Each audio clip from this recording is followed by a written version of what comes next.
Assalamualaikum warahmatullahi wabarakatuh. Alhamdulillahi rabbil alamin. Allahumma salli ala sayyidina Muhammad wa ala ali sayyidina Muhammad. Amma ba'd.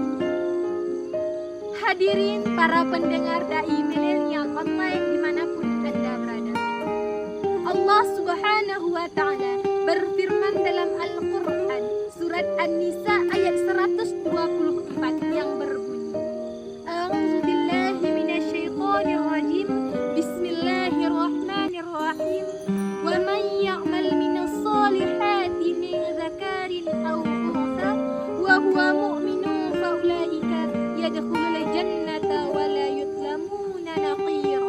Sadaqallahul azim.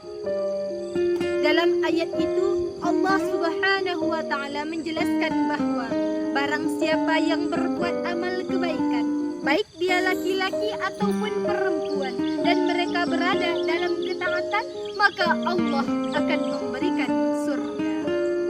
Pemirsa, tahu nggak apa saja amalan yang dapat membawa kita ke surga? Di dalam sebuah kitab yang dikarang oleh Usman Al-Huwairi dikatakan bahwa al-jannatu mushtaqatu lil ala arba'atin nafar. Jadi ada 4 golongan orang-orang yang dirindukan oleh surga. Para ulama memang berpendapat bahwa hadis tersebut tidaklah sahih, tetapi Imam Nawawi mengatakan dalam kitab Al-Azkar bahwa hadis-hadis yang dhaif itu dapat menjadi fadailul akmal jika isinya baik dan sesuai dengan ajaran Islam. Lantas apakah keempat golongan tadi? Yang pertama, talil Quran, orang yang senantiasa membaca Al-Quran. Kita tahu betul bahwa membaca Al-Quran merupakan salah satu ibadah, tapi sangat disayangkan hanya sedikit dari kita yang melaksanakannya. Kita lebih khawatir ketinggalan HP daripada ketinggalan Al-Quran. Satu hari tidak buka sosmed, hati gelisah. Tetapi 1 minggu tidak baca Al-Quran, hati tak masalah. Na'udzubillah min zalik. Oleh karena itu, kita ingin masuk surga, maka rajin-rajinlah membaca Al-Quran.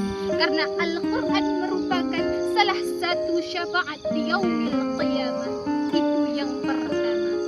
Lalu yang kedua, hafidhil lisan, orang yang senantiasa menjaga lisannya.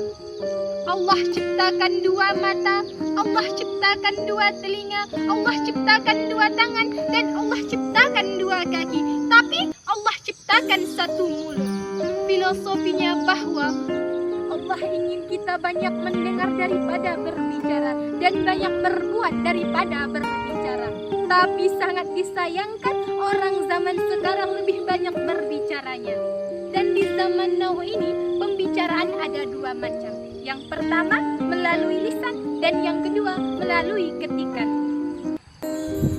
Kedua pembicaraan tadi harus kita jaga dengan sebaik-baiknya agar kita termasuk orang-orang yang dirindui oleh surga.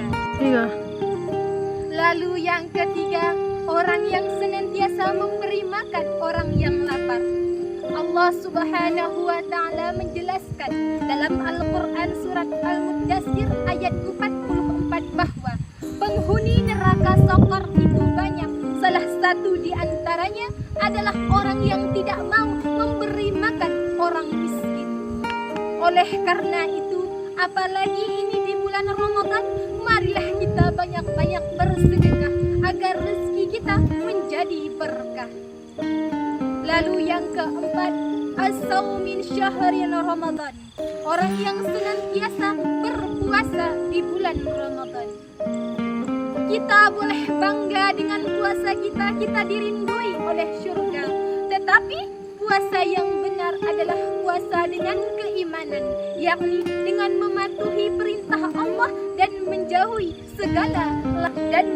segala larangan Allah Subhanahu wa ta'ala. Mudah-mudahan kita termasuk orang-orang yang dirindui oleh surga. Amin amin ya rabbal alamin. Assalamualaikum